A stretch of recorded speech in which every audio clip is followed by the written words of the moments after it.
सत्कारयोग साथियों,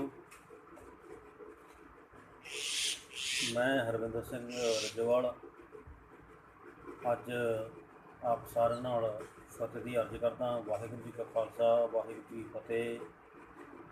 जय भीम, जय भारत, नमो बुद्धाए, नमस्ते, वालेकुम सलाम। दोस्तों, मेरे एक दोस्त ने मैनू सवाल किया कि हरविंदर सिंह जी, रब की है, आपां इह ते विचार करिए। दोस्तों, ਅਸੀਂ ਭਾਰਤ ਦੇ ਵਾਸੀ ਹਾਂ ਜਿੱਥੇ कि सब तो ज़्यादा लोग रब का नाम लेंदे, वो चाहे किसी भी धर्म के पैरोकार होण, पर मनदे तां वो रब नूं ने। पर अजकल बहुत सारे साडे साथी कमेंट भी कर जाते हैं कि रब नूं पूजण वाले भारत के लोग हैं ते रब अपनी सारी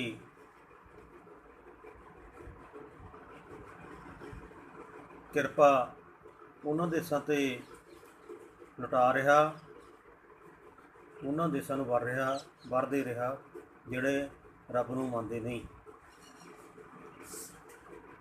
जिन्हां नूं आपां नास्तिक कहने। नास्तिक होना एक खाला जी का बड़ा नहीं हुंदा। रब दीयां मानतावां नूं समझ के उहदा बहुत बरीकी नाल अध्ययन करके फिर बंदा नास्तिक वल नूं अपने कदम बढ़ाउंदा।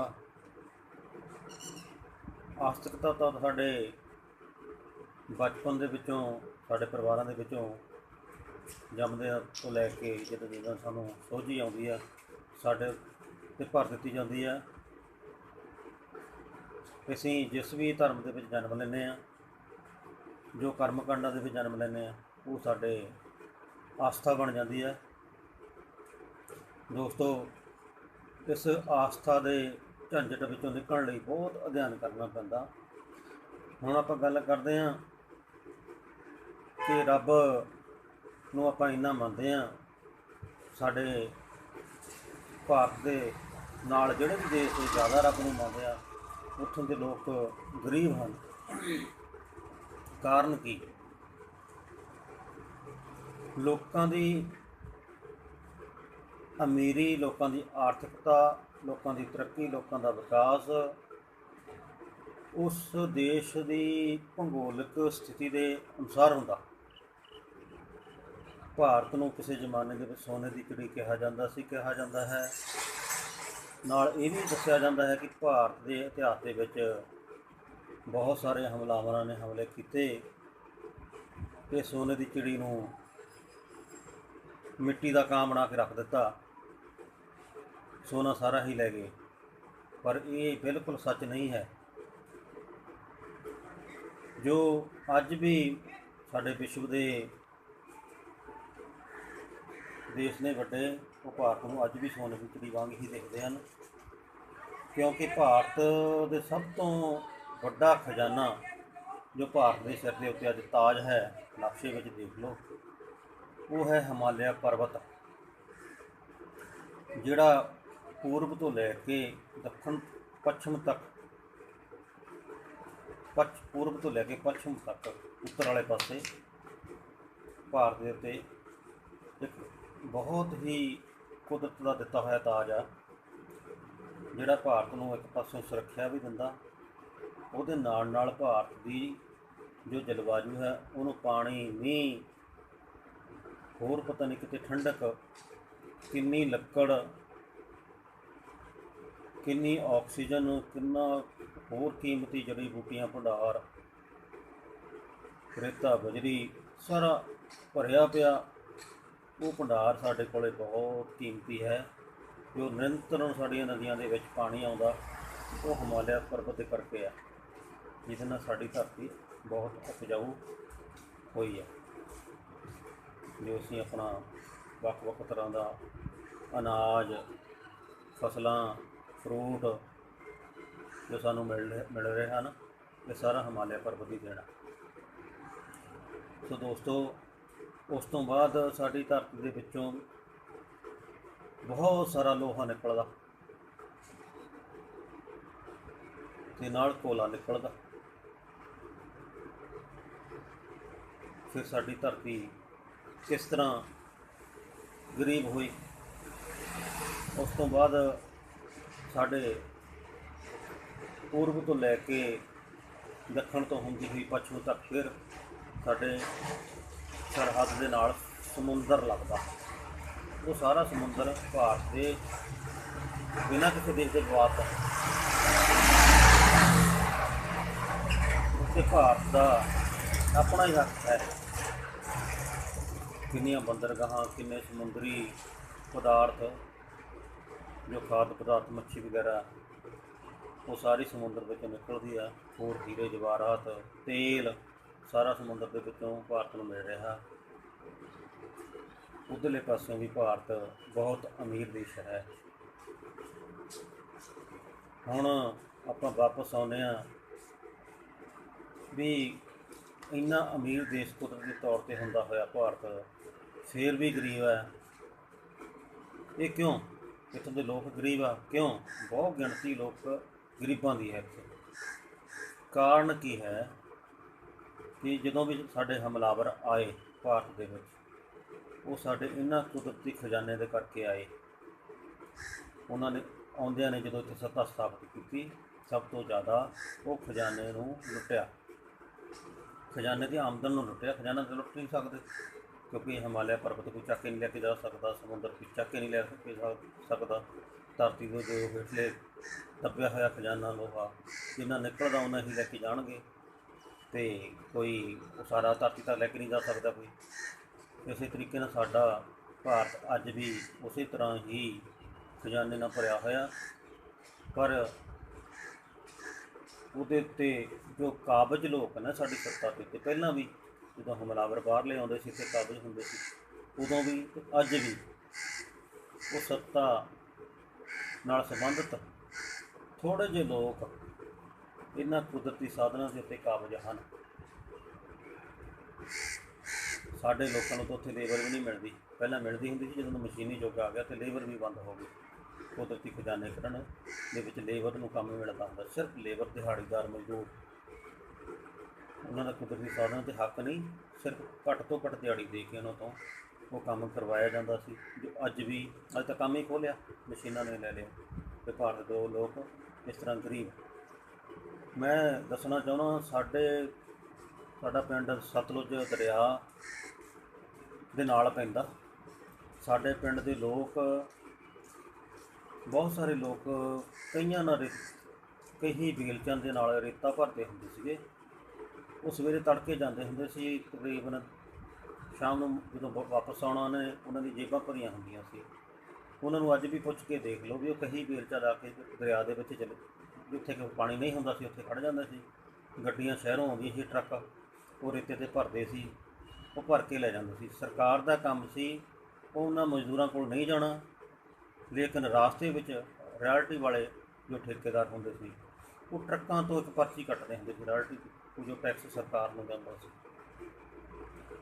ਇਸੇ ਤਰ੍ਹਾਂ ਗਰੀਬਾਂ ਦੀ ਉਹ ਜਿਹੜੇ ਮਿਹਨਤ, ਗਰੀਬ ਤਾਂ ਨਹੀਂ ਕਹਿ ਸਕਦਾ ਮੈਂ, ਜੋ ਭਾਰਤ ਦੇ ਮਜ਼ਦੂਰ ਸੀ ਕਹੀ ਵੇਲਚੇ ਵਾਲੇ, ਸਰਕਾਰ ਉਹਨਾਂ ਨੂੰ ਨਾ ਤਾਂ ਰੋਕਿਆ, ਨਾ ਹੀ ਕੋਈ ਉਹਦਾ ਧਰਾਤਲ ਨੂੰ ਖਤਰਾ ਸੀ, ਕਿਉਂਕਿ ਉੱਤੋਂ ਤੋਂ ਹੀ ਉਹ ਰੇਤਾ ਚੱਕਦੇ ਹੁੰਦੇ ਸੀ। ਜਿੱਥੇ ਪਾਣੀ ਤੈਅ ਆ ਜਾਂਦੇ ਸੀ ਉਹ ਨਹੀਂ ਚੱਕਦੇ। ਪਰ ਜਦੋਂ ਸਾਡੀਆਂ ਜ਼ਾਲਮ ਸਰਕਾਰਾਂ ਨੇ, ਮਜ਼ਦੂਰ ਵਿਰੋਧੀ ਸਰਕਾਰਾਂ ਨੇ ਰੇਤੇ ਦੇ ਉੱਤੇ ਵੀ ਆਪਣਾ ਹੱਕ ਜਮਾ ਲਿਆ, ਇਹਨਾਂ ਨੇ ਵੱਡੀਆਂ ਵੱਡੀਆਂ ਮਸ਼ੀਨਾਂ ਲਾ ਕੇ ਰੇਤਾ ਖਿੱਚਣਾ ਸ਼ੁਰੂ ਕਰ ਦਿੱਤਾ। ਉੱਥੇ ਸਾਡੇ ਕੁਝ ਮਜ਼ਦੂਰ ਸੰਗਠਨਾਂ ਨੇ, ਸਾਡੇ ਜਾਗਰੂਕ ਆਗੂਆਂ ਨੇ ਹਾਈ ਕੋਰਟ ਦੇ ਵਿੱਚ ਰਿਟ ਪਾਈ ਵੀ ਇਸ ਤਰ੍ਹਾਂ ਤਾਂ ਧਰਤੀ ਨੂੰ ਖਤਰਾ, ਇੱਕ ਦੀ ਜ਼ਮੀਨ ਇੰਨੀ ਡੂੰਘੀ ਕਰ ਦਿੰਦੇ, ਦੂਜੀ ਜ਼ਮੀਨ ਨੂੰ ਖਤਰਾ। ਮਸ਼ੀਨਾਂ ਨਾਲ ਚੱਕਦੇ ਸੀ, ਕਈ 50-50 ਫੁੱਟ ਤੱਕ ਥੱਲੇ ਡੂੰਘੇ ਕਰ ਦਿੱਤੇ ਤੇ ਗੰਦ ਨਿਕਲਣ ਲੱਗ ਗਈਆਂ, ਗੁਆਂਢੀ ਦੀ ਜ਼ਮੀਨ ਵਿੱਚ ਰੁੜਨ ਲੱਗ ਗਈ। ਇਸੇ ਤਰ੍ਹਾਂ ਦਰਿਆਵਾਂ ਦੇ ਪੁਲਾਂ ਨੂੰ ਵੀ ਖਤਰਾ, ਦਰਿਆਵਾਂ ਨੂੰ ਵੀ ਖਤਰਾ। ਉਹਦੇ ਕਰਕੇ ਹਾਈ ਕੋਰਟ ਨੇ ਜਦੋਂ ਰੋਕ ਲਾਈ ਤਾਂ ਸਾਡੀ ਸਮੇਂ ਦੀ ਸਰਕਾਰ ਉਸਨੇ ਪੰਜਾਬ ਦੇ ਵਿੱਚ ਰੇਤਾ ਬੰਦ ਕਰ ਦਿੱਤਾ।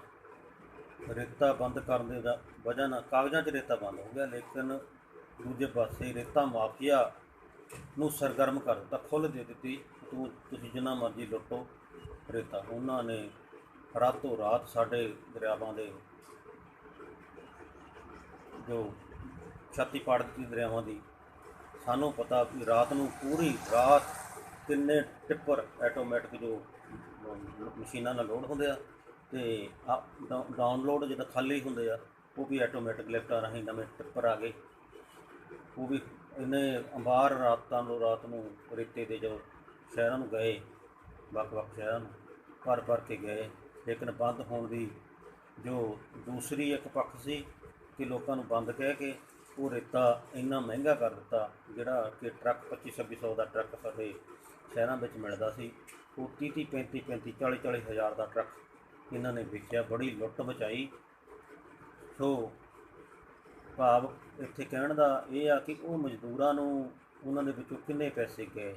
ਉਹ ਵਿਚਾਰੇ ਘਰਾਂ 'ਚ ਬੈਠ ਕੇ ਕਹੀ ਵੇਲਚਿਆਂ ਵਾਲੇ, ਅੱਜ ਤੱਕ ਉਹਨਾਂ ਦੀ ਕਿਸੇ ਨੇ ਸਾਰ ਨਹੀਂ ਲਈ ਵੀ ਤੁਸੀਂ ਬਈ ਹੁਣ ਕੀ ਕਰਦੇ ਹੋ, ਤੁਹਾਡਾ ਘਰ ਦਾ ਗੁਜ਼ਾਰਾ ਕਿਸ ਤਰ੍ਹਾਂ ਚੱਲਦਾ ਹੈ। ਸਾਡੀਆਂ ਜੋ ਅਸੀਂ ਸਰਕਾਰਾਂ ਚੁਣ ਕੇ ਬਣਾਉਂਦੇ ਆ ਨਾ, ਉਹ ਸਿਰਫ ਧਨਾਡਾਂ ਦੇ ਜੋ ਇਹਨਾਂ ਨੂੰ ਠੇਕੇਦਾਰੀ ਦੇ ਵਿੱਚੋਂ ਕਮਿਸ਼ਨ ਦਿੰਦੇ ਆ, ਉਹਨਾਂ ਦੇ ਪੱਖ ਪੂਰਦੀਆਂ ਹਨ। 5-5 ਸਾਲ ਉਹਨਾਂ ਦੀ ਚਮਚਾਗਿਰੀ ਕਰਦੀਆਂ ਸਰਕਾਰਾਂ ਲੰਘ ਜਾਂਦੀਆਂ। ਦੂਸਰੀ ਗੱਲ, ਸਾਡੇ ਇੱਕ ਬਹੁਤ ਕੀਮਤੀ ਖਜ਼ਾਨਾ ਜਿੱਥੋਂ ਪ੍ਰਾਪਤ ਹੁੰਦਾ, ਬਹੁਤ ਆਮਦਨ ਸਿੱਧੀ ਹੋ ਗਿਆ। ਕਰੋਨਾ ਵਾਇਰਸ ਨੇ ਸਿੱਧ ਕਰ ਦਿੱਤਾ ਕਿ ਸਰਕਾਰ ਦੀਆਂ ਜੋ ਤਨਖਾਹਾਂ ਚੱਲਦੀਆਂ ਹਨ ਉਹ ਸ਼ਰਾਬ ਤੋਂ ਚੱਲਦੀਆਂ ਹਨ। ਸ਼ਰਾਬ ਤੋਂ ਬੜੀ ਕਮਾਈ ਆਉਂਦੀ ਆ। ਇਹਨਾਂ ਨੇ ਠੇਕੇ ਖੋਲ੍ਹਣ ਲਈ ਇੰਨੀ ਤਾਲੋ ਮੱਛੀ ਹੋਈ ਆ ਸਰਕਾਰ, ਇਹਨਾਂ ਦੀਆਂ ਆਪਣੀਆਂ ਤਨਖਾਹਾਂ ਰੋਕੀਆਂ ਸੀ ਜੇ ਕਦੇ ਠੇਕੇ ਬੰਦ ਰਹਿ ਜਾਂਦੇ। ਇਹਨਾਂ ਨੇ ਠੇਕੇ ਖੋਲ੍ਹਣ ਲਈ ਤੇ ਪੂਰਾ ਜ਼ੋਰ ਲਾ ਲਿਆ, ਠੇਕੇ ਖੁੱਲ੍ਹ ਵੀ ਗਏ। ਹੁਣ ਸਿੱਧ ਹੁੰਦਾ ਹੈ, ਪਤਾ ਪੜਤਾਲ ਕਰਨੀ ਬਣਦੀ ਹੈ ਸਾਡੀ ਕਿ ਠੇਕਿਆਂ ਦੇ ਵਿੱਚ ਸਾਡੇ ਆਮ ਪਬਲਿਕ ਲੋਕਾਂ ਨੂੰ ਕਿੰਨਾ ਪ੍ਰੋਫਿਟ ਦੇ ਵਿੱਚੋਂ ਕਿੰਨਾ ਹਿੱਸਾ ਮਿਲਦਾ। ਉਹਦੇ ਵਿੱਚ ਵੀ ਸਾਡੀ ਜੋ ਆਮ ਪਬਲਿਕ ਹੈ ਉਹ ਸਿਰਫ ਉਪਭੋਗਤਾ ਬਣੀ ਹੋਈ ਹੈ। ਰੇਤਿਆਂ ਵਿੱਚ ਅਸੀਂ ਉਪਭੋਗਤਾ ਬਣਿਆ। ਅਸੀਂ ਲੋਹੇ ਦੀਆਂ ਕੋਲੇ ਦੀਆਂ ਖਾਣਾਂ ਦੇ ਵਿੱਚ ਸਾਡਾ ਅਸੀਂ ਕੁਛ ਵੀ ਨਹੀਂ ਸਾਡਾ ਹਿੱਸਾ। ਦਰਿਆ ਦੇ ਉੱਤੇ ਆਪਣੇ ਸਮੁੰਦਰ ਦੇ ਵਿੱਚ ਜਿੰਨੀਆਂ ਵੀ ਸਾਡੇ ਕਾਰੋਬਾਰ ਚੱਲਦੇ ਹਨ ਉਹਦੇ ਵਿੱਚ ਸਾਡਾ ਕੋਈ ਹਿੱਸਾ ਨਹੀਂ। ਫਿਰ ਹਿਮਾਲਿਆ ਪਰਬਤ ਦੇ ਉੱਤੇ ਜਿੰਨੇ ਵੀ ਉਦਯੋਗ ਚੱਲਦੇ ਆ ਉਹਦੇ ਵਿੱਚ ਸਾਡੇ ਪਬਲਿਕ ਦਾ ਕੋਈ ਹਿੱਸਾ ਨਹੀਂ, ਨਾ ਹੀ ਕੋਈ ਸਹੂਲਤ। ਇਸੇ ਤਰ੍ਹਾਂ ਸਿਰਫ ਜੁਰਮਾਨੇ ਭਰਨ ਵਾਲੇ, ਟੈਕਸ ਭਰਨ ਵਾਲੇ ਅਤੇ ਅਸੀਂ ਮੁੱਲ ਖਰੀਦ ਕੇ ਸਮਾਨ ਵਰਤਣ ਵਾਲੇ ਉਪਭੋਗਤਾ ਬਣੇ ਹੋਏ ਹਨ। ਸਾਡੀ ਕਿਸੇ ਆਮਦਨ ਦਾ, ਸਾਡੀ ਸਿਹਤ ਦਾ, ਸਾਡੀ ਰੁਜ਼ਗਾਰ ਦਾ, ਸਾਡੀ ਸਿੱਖਿਆ ਦਾ ਸਰਕਾਰ ਨੂੰ ਰੱਤੀ ਵੀ ਫਿਕਰ ਨਹੀਂ ਹੈ। ਉਲਟਾ ਮਹਿੰਗੀਆਂ ਫੀਸਾਂ ਵਧਾ ਕੇ ਜੇ ਕੋਈ ਸਮੱਸਿਆ ਆਉਂਦੀ ਹੈ ਉਹਦਾ ਸਾਡੇ 'ਤੇ ਹੀ ਥੋਪ ਦਿੱਤਾ ਜਾਂਦਾ ਹੈ। ਅਗਾਊਂ ਸਮੱਸਿਆ ਹੁਣ ਪੈਦਾ ਕੀਤੀ ਸਰਕਾਰ ਨੇ, ਆਪ ਪੈਦਾ ਕੀਤੀ, ਲੇਕਿਨ ਉਹਦਾ ਵੀ ਕੌਮਾਂ ਸੜਕਾਂ 'ਤੇ ਫਿਰਦੀਆਂ, ਲੇਕਿਨ ਗਊ ਸੈਸ ਸਾਡੇ 'ਤੇ ਲਾ ਦਿੱਤਾ। ਜਦੋਂ ਵੀ ਕੋਈ ਆਉਂਦਾ, ਕੋਈ ਕਰੋਨਾ ਆਇਆ, ਇਹਦੇ ਵਿੱਚ ਮਾਸਕ ਪਹਿਨਣੇ ਸੀ, ਭੁੱਖੇ ਮਰਦੇ ਲੋਕ, ਬੇਰੁਜ਼ਗਾਰ ਲੋਕ, ਜੇ ਮਾਸਕ ਖਰੀਦਣ ਲਈ ਪੈਸੇ ਨਹੀਂ ਲਾਉਣਾ ਭੁੱਲ ਜਾਂਦੇ ਹਨ, ਉਹਦੇ 'ਤੇ ਵੀ ਐਡਾ ਵੱਡਾ ਜੁਰਮਾਨਾ ਲਾ ਦਿੱਤਾ। ਤੁਰੇ ਜਾਂਦਾ ਜੇ ਮਾਸਕ ਨਾ ਪਹਿਨਿਆ ਚੱਲ ਵੀ ਜੁਰਮਾਨਾ।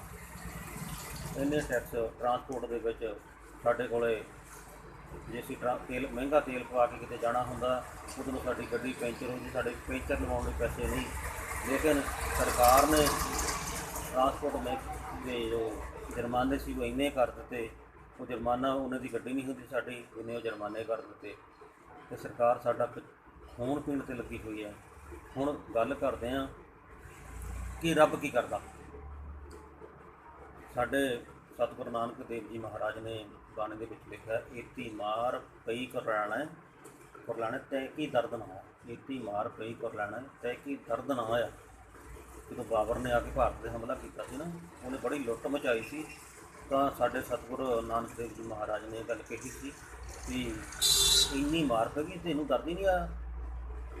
ਸੋ ਇਸੇ ਕਰਕੇ ਸਾਡੇ ਅੱਜ ਦੇ ਜੋ ਬਾਬੇ ਕਹਿ ਲਓ, ਸਾਡੇ ਜੋ ਧਰਮ ਗੁਰੂ ਕਹਿ ਲਓ, ਉਹ ਸਿਰਫ ਤੇ ਸਾਨੂੰ ਅੱਖਾਂ ਮੀਚ ਕੇ ਅੰਦਰ ਬੰਦ ਕਰਕੇ ਰੱਬ ਦਾ ਨਾਂ ਲੈਣ ਨੂੰ ਕਹਿੰਦੇ ਹਨ, ਜਦ ਕਿ ਉੱਥੇ ਰੱਬ ਦਾ ਕੀ ਕਸੂਰ ਆ? ਜਦੋਂ ਅਸੀਂ ਅੰਦਰ ਬੈਠ ਕੇ ਅੱਖਾਂ ਮੀਚ ਕੇ ਰੱਬ ਰੱਬ ਕਰੀ ਜਾਵਾਂਗੇ, ਬਾਹਰ ਸਾਡੇ ਕੁਦਰਤੀ ਖਜ਼ਾਨੇ ਇਹ ਸਰਕਾਰਾਂ ਥੋੜ੍ਹੇ ਜਿਹੇ ਲੋਕਾਂ ਨੂੰ ਲਟਾਈ ਜਾਣਗੀਆਂ, ਫਿਰ ਰੱਬ ਵੀ ਸਾਨੂੰ ਮਾफ़ ਨਹੀਂ ਕਰੇਗਾ ਜੇ ਹੈ ਤਾਂ। ਕਿਉਂਕਿ ਸਾਡੇ ਪਿਤਾ ਸਾਨੂੰ ਕੋਈ ਕੰਮ ਕਰਨ ਲਈ ਕਹਿ ਰਹੇ ਹਨ, ਕਿਸਾਨ ਆਪਣੇ ਬੇਟਿਆਂ ਨੂੰ ਖੇਤੀ ਕਰਨ ਲਈ ਕਹਿ ਰਿਹਾ, ਲੇਕਿਨ ਉਹ ਕਿਸਾਨ ਦੇ ਬੇਟੇ ਵੱਖ-ਵੱਖ ਕਮਰਿਆਂ ਵਿੱਚ ਬੈਠ ਕੇ ਆਪਣੇ ਕਿਸਾਨ ਪਿਤਾ ਦਾ ਨਾਮ ਹੀ ਜਪੀ ਜਾਣ, ਕਿ ਉਹ ਖੇਤੀ ਕਰ ਲੈਣਗੇ? ਉਹ ਕਦੇ ਵੀ ਖੇਤੀ ਨਹੀਂ ਕਰਨਗੇ, ਸਗੋਂ ਭੁੱਖੇ ਮਰਨਗੇ। ਇਸੇ ਤਰ੍ਹਾਂ ਭਾਰਤ ਦੇ ਲੋਕ ਇਹ ਵੱਖ-ਵੱਖ ਤਰ੍ਹਾਂ ਦੇ ਜੋ ਕੰਨਾਂ ਵਿੱਚ ਨਾਮ ਦਾਨ ਲੈ ਕੇ, ਇਹ ਨਾਮਦਾਨ ਲੈ ਕੇ ਘੁੰਮਣਾ ਫਿਰਨਾ ਬੰਦ, ਕਿਸੇ ਨਾਲ ਬੈਠਣਾ ਨਹੀਂ, ਤੁਸੀਂ ਆਹ ਨਹੀਂ ਖਾਣਾ, ਇਹ ਨਹੀਂ ਪੀਣਾ, ਖਾਣ ਪੀਣ 'ਤੇ ਪਾਬੰਦੀਆਂ ਇਹ ਸਾਡੇ ਜੋ ਲੱਗ ਰਹੀਆਂ ਹਨ, ਇਹ ਸਿਰਫ ਸਾਨੂੰ ਉਸ ਪਾਸਿਓਂ ਧਿਆਨ ਹਟਾਉਣ ਲਈ ਲਗਾਈਆਂ ਜਾ ਰਹੀਆਂ ਕਿ ਸਰਕਾਰ ਨੂੰ ਜਿਹੜੇ ਲੋਕ ਲੁੱਟੀ ਜਾ ਰਹੇ ਹਨ ਉਹ ਲੁੱਟੀ ਜਾਣਗੇ। ਮਤਲਬ ਕਿ ਜੇ ਅਸੀਂ ਸਾਰੇ ਪਾਸਿਓਂ ਹਟ ਕੇ ਸਾਡੀਆਂ ਸਰਕਾਰਾਂ ਸਾਡੇ ਸਾਰੇ ਸਮੱਸਿਆ ਸਾਡੀਆਂ ਹੱਲ ਕਰ ਦੇਣਗੀਆਂ, ਤਾਂ ਅਸੀਂ ਸੌਖੇ ਹੋ ਕੇ ਘਰੋਂ ਬੈਠ ਕੇ ਅਸੀਂ ਸੋਚਾਂਗੇ ਕਿ ਸਰਕਾਰ ਆਖਿਰਕਾਰ ਸਾਨੂੰ ਲੁੱਟ ਕਿਸ ਤਰ੍ਹਾਂ ਰਹੀ ਹੈ, ਸੌਖੇ ਹੋ ਗਏ ਨਾ। ਪਰ ਸਰਕਾਰ ਨੂੰ ਕਦੇ ਵੀ ਸਾਨੂੰ ਸੌਖੇ ਨਹੀਂ ਕਰੇ, ਕਦੇ ਵੀ ਸਾਡੀਆਂ ਸਮੱਸਿਆ ਦਾ ਹੱਲ ਨਹੀਂ ਕਰੇਗੀ, ਕਿਉਂਕਿ ਉਲਝਾ ਕੇ ਰੱਖਣਾ ਚਾਹੁੰਦੀ ਹੈ। ਕਦੇ ਰਾਸ਼ਨ ਕਾਰਡ ਗਰੀਬਾਂ ਦੇ ਬਣਾ 'ਤੇ, ਕਦੇ ਕੱਟ 'ਤੇ, ਕਦੇ ਲਾਗੂ ਕਰਤੇ, ਕਦੇ ਅੱਧਿਆਂ ਨੂੰ ਆਹ ਚੀਜ਼ ਦੇਤੀ, ਦੂਜੇ ਛੱਡ 'ਤੇ ਉਲਝਾਇਆ ਪਿਆ। ਮੈਂ ਆਪਣੇ ਪਿੰਡ ਦੇ ਵਿੱਚ ਘੁੰਮ ਕੇ ਆਇਆ, ਸਾਡੇ ਪਿੰਡ ਦੇ ਵਿੱਚ 150 ਘਰ ਜਿਨ੍ਹਾਂ ਨੂੰ ਪਹਿਲਾਂ ਰਾਸ਼ਨ ਮਿਲਦਾ ਸੀ, ਉਹ ਨਜਾਇਜ਼ ਜੀ ਸਰਕਾਰ ਨੇ ਧੱਕੇ ਨਾਲ ਕੱਟ 'ਤੇ ਰਾਸ਼ਨ ਕਾਰਡ ਬੰਦ ਕਰ ਦਿੱਤੇ। ਉਹ ਲੋਕ ਕਦੇ ਕਿਸੇ ਨੂੰ ਦੋਸ਼ ਲਾਉਂਦੇ ਆ, ਕਦੇ ਕਿਸੇ ਨੂੰ ਦੋਸ਼ ਲਾਉਂਦੇ ਹਨ। ਉਹ ਸਮਝ ਨਹੀਂ ਸਕਦੇ ਵੀ ਇਹ ਸਰਕਾਰ ਦੀ ਚਾਲ ਆ, ਵੀ ਤੁਹਾਨੂੰ ਉਲਝਾਉਣਾ ਚਾਹੁੰਦੇ, ਤੁਹਾਨੂੰ ਇਹ ਸਮੱਸਿਆ ਦੇ ਵਿੱਚ ਜਿਹੜੀ ਸਮੱਸਿਆ ਅੱਜ ਹੱਲ ਹੁੰਦੀ ਹੈ, ਦੋ ਤਿੰਨ ਸਮੱਸਿਆ ਹੋਰ ਪੈਦਾ ਕਰ ਦੇਣੀਆਂ। ਇਸ ਸਮੱਸਿਆ ਦੇ ਵਿੱਚ ਉਲਝਾ ਕੇ ਰੱਖਿਆ ਹੋਇਆ ਹੈ। ਕਦੇ ਅੱਜ ਅਸੀਂ ਸਰਟੀਫਿਕੇਟ ਬਣਾ ਲਓ, ਉਹ ਰੱਦ ਕਰਤੇ, ਹੁਣ ਔਨਲਾਈਨ ਬਣਾਓ ਜੀ, ਆਉਣ ਵਾਲੇ ਲੈਣ ਵਾਲੇ ਚਾਹੀਦੇ ਆ। ਨਵੇਂ ਕੰਮਾਂ ਦੇ ਵਿੱਚ ਉਲਝਾ ਕੇ ਸਾਨੂੰ ਨਾਲ ਤਾਂ ਪੁੱਛਾਂ ਸਾਡੇ ਕੋਲ ਅਪੀਲ ਕਰਦੇ ਆ, ਕਿਉਂਕਿ ਅਸੀਂ ਨਵੇਂ ਕਾਗਜ਼ ਦੁਬਾਰਾ ਤਿਆਰ ਕਰਾਂਗੇ ਤਾਂ ਸਰਕਾਰ ਦੇ ਖਜ਼ਾਨੇ ਵਿੱਚ ਪੈਸਾ ਜਾਊਗਾ ਅਤੇ ਦੇਣਾ ਸਾਨੂੰ ਪਊਗਾ। ਸੋ ਇਸੇ ਕਰਕੇ ਇਹ ਮੈਂ ਚਾਹੁੰਦਾ ਵੀ ਸਾਡੇ ਜੋ ਲੋਕ ਜਿੰਨਾ ਵੀ ਧਿਆਨ ਆਪਣੇ ਪਾਸੇ ਰੱਬ ਵਾਲੇ ਪਾਸੇ ਲਾਉਂਦੇ ਹਨ, ਉਹਦੇ ਵਿੱਚ ਥੋੜ੍ਹਾ ਜਿਹਾ ਹਟਾ ਕੇ ਕਿਤੇ ਇੱਧਰਲੇ ਪਾਸੇ ਜਾਗਰਤੀ ਵਾਲੇ ਪਾਸੇ ਲਾ ਲੈਣ, ਤਾਂ ਸਾਨੂੰ ਪਤਾ ਲੱਗੇਗਾ ਕਿ ਸਾਡੀਆਂ ਸਰਕਾਰਾਂ ਕਿੰਨਾ ਸਾਡੇ ਭਾਰਤ ਨੂੰ ਅੱਜ ਵੀ ਲੁੱਟ ਰਹੀਆਂ ਹਨ। ਭਾਰਤ ਸੋਨੇ ਦੀ ਚਿੜੀ ਨਹੀਂ, ਮੈਂ ਤਾਂ ਇਹ ਕਹਿਣਾ ਵੀ ਸੋਨੇ ਦਾ ਮੋਰ ਹੈ। ਜਦੋਂ ਪਹਿਲ ਪਾਉਂਦਾ ਹੈ ਤੇ ਖੰਭ ਝੜਦੇ ਹਨ, ਉਹ ਸੋਨੇ ਦੇ ਖੰਭ ਝੜਦੇ ਹਨ, ਉਹ ਵੀ ਇਹ ਲੁੱਟ ਕੇ ਲੈ ਕੇ ਖਾਈ ਜਾਂਦੇ ਆ। ਸਾਨੂੰ ਤਾਂ ਮੋਰ ਦੀਆਂ ਪੈੜਾਂ ਜੋ ਧਰਤੀ ਦੇ ਛੱਪਦੀਆਂ ਉਹ ਵੀ ਨਹੀਂ ਦਿਖਾਈ ਦਿੰਦੀਆਂ, ਸਾਨੂੰ ਇਹ ਝੜੇ ਹੋਏ ਖੰਭ ਤੱਕ ਸਾਨੂੰ ਕੀ ਮਿਲਣੇ ਆ।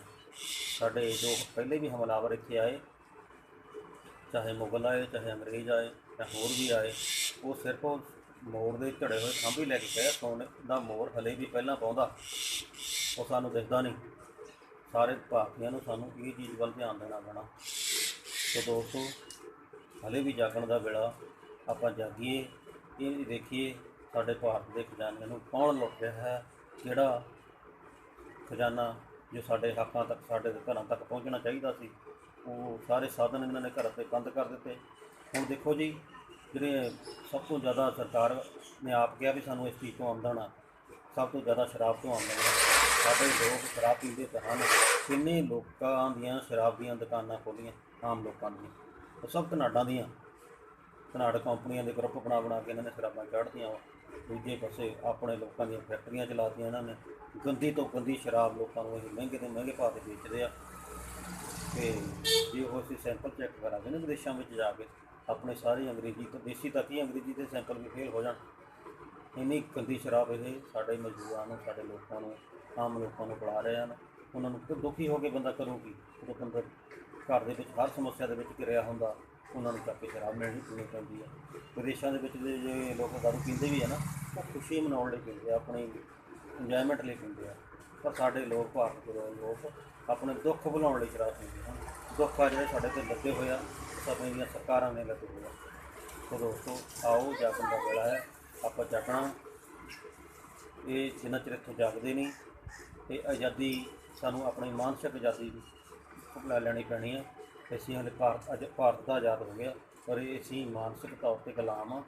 ਇਹ ਸਾਨੂੰ ਬਾਬਾ ਸਾਹਿਬ ਡਾਕਟਰ ਭੀਮ ਰਾਓ ਅੰਬੇਡਕਰ ਇਸੇ ਜਾਗਰਤੀ ਨੂੰ ਕਬੂਲਣ ਲਈ ਕਹਿ ਰਹੇ ਹਨ ਵੀ ਆਪਾਂ ਜਾਗੀਏ। ਜਿੰਨਾ ਚਿਰ ਆਪਾਂ ਇਹ ਫਲਸਫੇ ਨਹੀਂ ਪੜ੍ਹਦੇ, ਬਾਬਾ ਸਾਹਿਬ ਦਾ ਸਿਧਾਂਤ ਨਹੀਂ ਪੜ੍ਹਦੇ, ਅਸੀਂ ਇਸ ਗੁਲਾਮੀ ਤੋਂ ਨਿਕਲ ਨਹੀਂ ਸਕਦੇ। ਸੋ ਆਓ ਸਾਥੀਓ, ਸਾਰੇ ਆਪਾਂ ਮਾਨਸਿਕ ਗੁਲਾਮੀ ਦੀਆਂ ਜੰਜੀਰਾਂ ਤੋੜਨ ਲਈ ਬਾਬਾ ਸਾਹਿਬ ਦਾ ਜੋ ਸਿਧਾਂਤ ਹੈ ਉਹਨੂੰ ਪੜ੍ਹੀਏ। ਸਭ ਤੋਂ ਪਹਿਲਾਂ ਹਜ਼ਾਰਾਂ ਸਾਲ ਪਹਿਲਾਂ ਭਗਵਾਨ ਬੁੱਧ, ਜਿਹਨੂੰ ਇਹਨਾਂ ਦਾ ਪੂਰਾ ਨਾਂ ਸਿਧਾਰਥ ਗੌਤਮ ਬੁੱਧ ਹੈ, ਉਹਨੇ ਇਸੇ ਫਲਸਫੇ, ਇਸੇ ਜੋ ਮਾਨਸਿਕ ਗੁਲਾਮੀ ਸੀ ਸਾਡੇ ਰਾਜਾ ਮਹਾਰਾਜਿਆਂ ਦੇ ਘਰਾਂ 'ਚ ਵੀ ਹੁੰਦੀ ਸੀ, ਉਹ ਮਾਨਸਿਕ ਗੁਲਾਮੀ ਨੂੰ ਤੋੜਨ ਲਈ ਇੱਕ ਬੁੱਧ ਜਾਗਰਤੀ ਲਹਿਰ ਚਲਾਈ ਸੀ। ਉਹ ਸਿਧਾਂਤ ਜਿਹੜਾ ਬੁੱਧ ਸਿਧਾਂਤ ਆ ਉਹ ਲਾਗੂ ਕੀਤਾ ਸੀ। ਉਹ ਅੱਜ ਜਿਹੜੇ ਦੇਸ਼ਾਂ ਨੇ ਅਪਣਾਇਆ ਹੈ, ਚਾਹੇ ਜਾਪਾਨ ਹੈ, ਚਾਹੇ ਚੀਨ ਹੈ, ਚਾਹੇ ਰਸੀਆ ਹੈ, ਚਾਹੇ ਹੋਰ ਬਹੁਤ ਸਾਰੇ ਮੁਲਕ ਹਨ, ਉਹ ਸਾਰੇ ਤਰੱਕੀ ਦੇ ਰਾਹ 'ਤੇ ਚੱਲਦੇ ਹਨ। ਲੇਕਿਨ ਸਾਡਾ ਭਾਰਤ ਕਿਤੇ ਨਾ ਕਿਤੇ ਇਹ ਮਾਨਸਿਕ ਗੁਲਾਮੀ ਅਤੇ ਆਤਮਾ ਅਤੇ ਪਰਮਾਤਮਾ ਦੀ ਮੁਕਤੀ ਦੇ ਵਿੱਚ ਉਲਝਿਆ ਪਿਆ ਹੈ। ਜੀ ਸਾਰਾ ਭਾਰਤ ਦੇ ਲੋਕ ਹਨ ਜੋ ਤਾਂ ਆਪਣੇ ਮਾਨਸਿਕ ਗੁਲਾਮੀ ਦੇ ਚੱਕਰਾਂ ਵਿੱਚ ਫਸੇ ਹੋਏ ਆ। ਉਹ ਪਰਮਾਤਮਾ ਤੋਂ ਕੀ ਮੰਗਦੇ ਹਨ ਕਿ ਸਾਨੂੰ ਅਗਲੇ ਜਨਮ ਦੇ ਵਿੱਚ ਵਧੀਆ ਸਹੂਲਤਾਂ ਅਤੇ ਸਵਰਗ ਦੇਵੀ, ਜਦ ਕਿ ਆਹ ਜਨਮ ਨੂੰ ਸਵਰਗ ਬਣਾਉਣ ਦਾ ਤਰੀਕਾ ਭੁੱਲ ਗਏ, ਜਮਾਂ ਹੀ ਪਤਾ ਨਹੀਂ। ਜਿੱਥੇ ਬੁੱਧ ਸਿਧਾਂਤ ਹੈ ਉਹ ਇਸ ਜਨਮ ਨੂੰ ਸਵਰਗ ਬਣਾਉਣ ਦਾ ਸਿਧਾਂਤ ਹੈ। ਇਹ ਆਪਾਂ ਨੂੰ ਅਪਣਾਉਣਾ ਪੈਣਾ, ਇਹਨੂੰ ਸਮਝਣਾ ਪੈਣਾ, ਇਹਨੂੰ ਸਿੱਖਣਾ ਪੈਣਾ। ਆਓ ਦੋਸਤੋ, ਆਪਾਂ ਸਾਰੇ ਇਹ ਜਾਗਰਤੀ ਵੱਲ ਨੂੰ ਵਧੀਏ। ਅਤੇ ਸ਼ਬਦ ਬਹੁਤ ਵੱਡੇ ਹਨ, ਜ਼ੁਬਾਨ ਛੋਟੀ ਹੈ, ਵਿੱਚ ਸ਼ਬਦ ਫਸ ਵੀ ਜਾਂਦੇ ਹਨ। ਸੋ ਦੋਸਤੋ, ਆਪਾਂ ਸਾਰੇ ਸਾਥ ਦਈਏ। ਮੇਰੇ ਨਾਲ ਵਧੀਆ ਕੋਈ ਬੁਲਾਰਾ ਹੈ, ਉਹ ਵੀ ਇਹ ਸ਼ਬਦਾਂ ਨੂੰ ਬੋਲ ਸਕਦਾ ਹੈ। ਆਪਾਂ ਭਾਰਤ ਨੂੰ ਸਾਰਿਆਂ ਨੂੰ ਜਗਾਉਣਾ ਹੈ। ਸੋ ਦੋਸਤੋ, ਆਓ ਦੁਬਾਰਾ ਤੋਂ ਭਾਰਤ ਨੂੰ ਫਿਰ ਵਿਕਾਸ ਵੱਲ ਲੈ ਕੇ ਜਾਣਾ ਹੈ ਤਾਂ ਸਾਨੂੰ ਮਾਨਸਿਕ ਗੁਲਾਮੀ ਦੀਆਂ ਜੰਜੀਰਾਂ ਤੋੜਨੀਆਂ ਪੈਣਗੀਆਂ। ਜੈ ਭੀਮ, ਜੈ ਭਾਰਤ। ਵਾਹਿਗੁਰੂ ਜੀ ਕਾ ਖਾਲਸਾ, ਵਾਹਿਗੁਰੂ ਜੀ ਕੀ ਫਤਿਹ।